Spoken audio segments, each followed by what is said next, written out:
Hello again, everybody.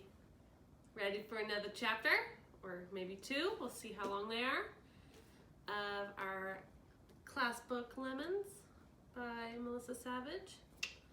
All right, let's dive back in. Chapter 34, Hold the Pickles. That's the title of the chapter. Charlie and I eat dinner alone.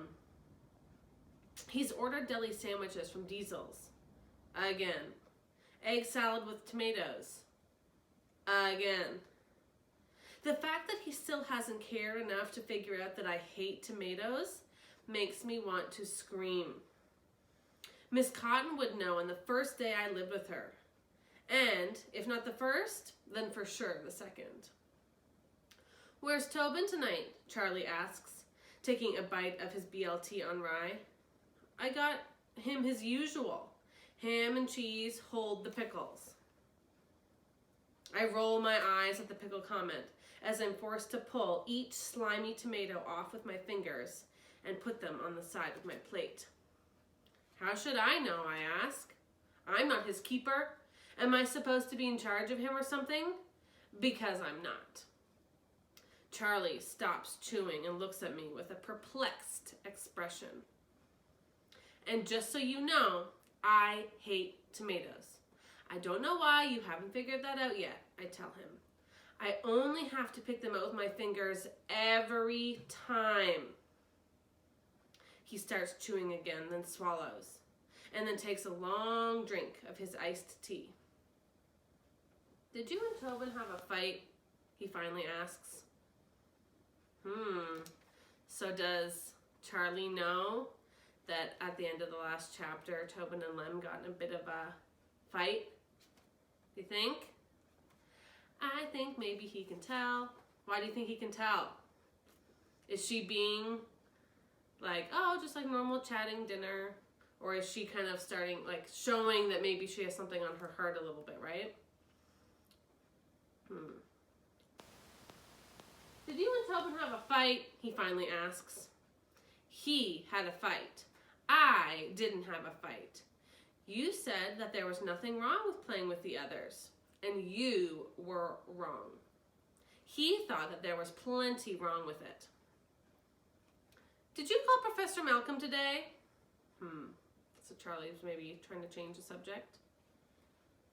Yeah? What did he say? He wants us to send him the hair sample, and he'll test it and bring us back the results. That's wonderful news. Aren't you excited? Tobin must be ecstatic. You don't know where he is? I said I didn't, I say again, louder this time. I mean, am I supposed to babysit that kid or something?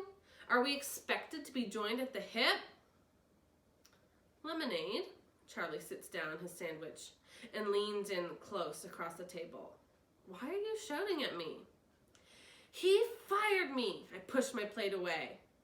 Charlie looks confused. That doesn't sound like Tobin. Well, it's exactly what he did. What happened?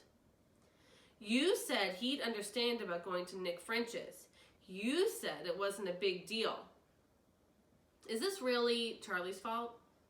Or is maybe Lem very upset and is trying to find someone to blame? Use that blame word, that B word that we talked about a couple times in class. He didn't take it well, I gather. No. He took my badge away and he fired me. Me! I found the footprints and the hair sample and he fired me. Charlie leans back in his chair. He's a very sensitive kid, he says. He carries a lot of pain inside of him. I think if anyone could understand that, it would be you. Take his side, why don't you? I'm not taking anyone's side, Lem. I'm just saying. I wish I'd never come to this place, I shout from deep inside my volcano. I wish I'd never even heard of Willow Creek or that stupid beast of yours that lives out in these woods. Charlie takes a deep breath and pushes his chair back. You came here for a reason, Lem. Only because Mama died, that's it. She didn't want anything to do with this place when she was alive either. I feel like I'm being sucked deep inside the quicksand, and he doesn't even notice. Just like he hasn't figured out about the stupid tomatoes. There's no big, strong hand to reach for me now. I'm sinking fast, and he's too busy searching for Tobin, saving Tobin, ordering hold the pickles for Tobin. My volcano is out of control, spewing hot lava everywhere I go, and I can't stop it. I hate it here, and so did Mama. I get up from the table and start to run. I want to run until I make it all the way home.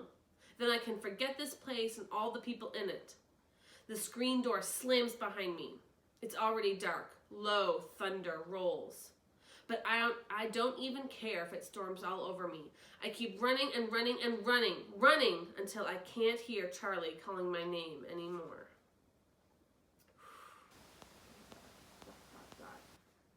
Remember last time Lem got really upset and there was also a thunderstorm that was kind of like mirroring what she was feeling? I think that's a very interesting tool that the author is using to like really show us how dramatic that moment is, right? The weather matching how Lem is feeling inside. Very powerful. All right, ... The rain comes somewhere between Nick French's house and Miss Dickerson's place. It comes at first in tiny, small, itty-bitty sprinkles, and then in sloppy splashes that hit the top of my head and leak into my eyes. Soon the splashes turn into buckets, but I keep running. Cracks of thunder and flashes of light wage a war above me. But tonight I'm not even scared, because tonight I'm hoping that one of those strikes of lightning finds its way to earth and zaps me into dust. Then I won't ever have to think of anything again. Not Mama, not Tobin, not Charlie, not Dolores Jaworski, not even whatever is hiding in the woods. Then maybe I'll be free from the quicksand waiting to suck me in and never let me breathe again. Free of the load that is just too heavy for me to carry. Oh my gosh, poor Lem. This is a heavy time for Lem. I keep running until I find myself knocking on Miss Dickerson's screen door, drenched to the bone. Some rain, but mostly tears. Lemonade, Liberty, Wit, Miss Dickerson exclaims, pushing the door open. She is lipstickless, and her long white hair blows free in the wind. Sweet girl, you come inside this instant. What in the world are you doing out on a night like this? We had a fight and Okay, well, never you mind. You're here now. Let's get you into something warm and dry.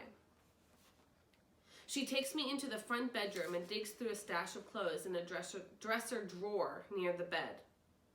Let's see here, she says, rummaging through folded piles, while I drip on the hardwood floor and shiver. I always have something on hand for the grandchildren when they come to visit. Yes, here we go. This should do nicely. And let's see, maybe this too. Here, sweetheart. Put these on and put your wet clothes in the tub. Thank you, I say through chattering teeth. Hurry up now before you catch pneumonia. After I towel off and get changed in the bathroom, I find Miss Dickerson in the kitchen heating up water for tea and pulling cookies out of the cookie jar. I hope she has some meringue clouds left from the other day.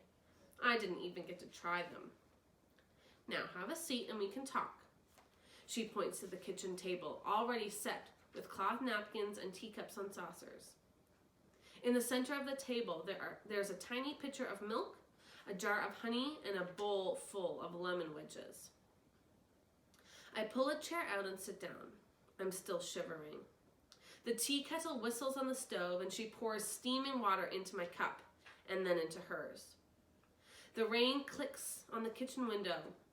I wrap my frozen fingers around the warm cup and put my face over the steam to heat my nose and cheeks.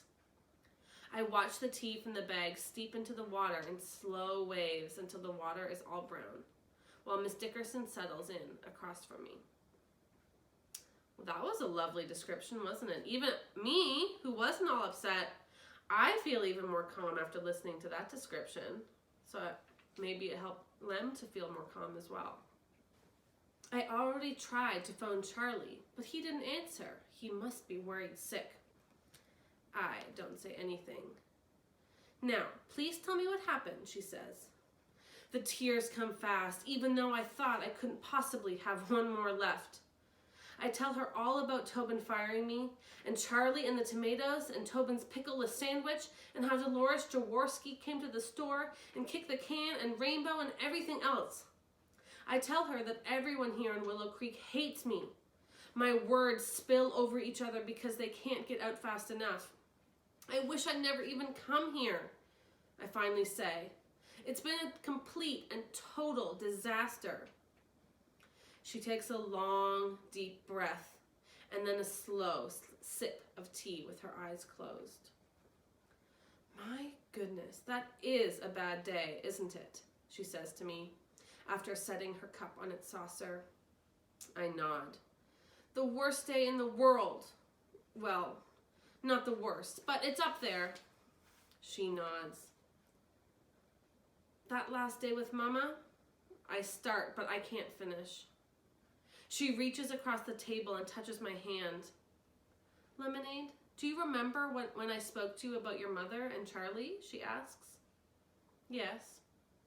Remember when I told you that sometimes when people are grieving badly, those sad feelings can come out in the wrong way? Yes, I remember. You have all lost someone or something important, haven't you? You're all grieving that loss in your own ways. Yes, I say. I guess so. You've lost your dear, lovely mother, a beautiful person inside and out. I swallow the lump in my throat. Tobin has lost his brave and dutiful father, a good man who loved his family with everything he had inside of him. Yes, I whisper. And Charlie has lost twice. First his wonderful wife and then his lovely daughter. How devastated he would be to lose what's most important to him now. Tobin? I ask. You, sweet lemonade, you. He doesn't care about me, I tell her, staring at my china cup. Not as much as he cares about Tobin. I told you about the pickles, didn't I? Didn't I? He doesn't want me here anyhow. He never did. He could care less if I end up moving back to San Francisco. She looks at me curiously. What makes you say that? I think hard about her question. I think of the books Charlie has brought home for me, the comforter, the steaming milk, the space in the hall where I swipe the picture of Mama. I think of Rainbow and his great big hand reaching out for me. I shrug. I just know it, I say. And Tobin hates me too. He took my badge and everything. I know Charlie loves you more than anything, and he would give anything to have another chance to make things right with Elizabeth. Sad feelings can take control of us and make us choose things we wouldn't normally choose. Like mean words, I say. Exactly. I said mean things to both Charlie and Tobin. I didn't know how to stop them. They just kept coming and flying out, and I couldn't take them back. They love you, she smiles at me. I'm sure they're hurting just as much as you are. I bet they would love to change today just as much as you would. I don't know, I say. You really don't want to leave Willow Creek, do you? The lump gets bigger and bigger, and my eyes blur with tears until I burst.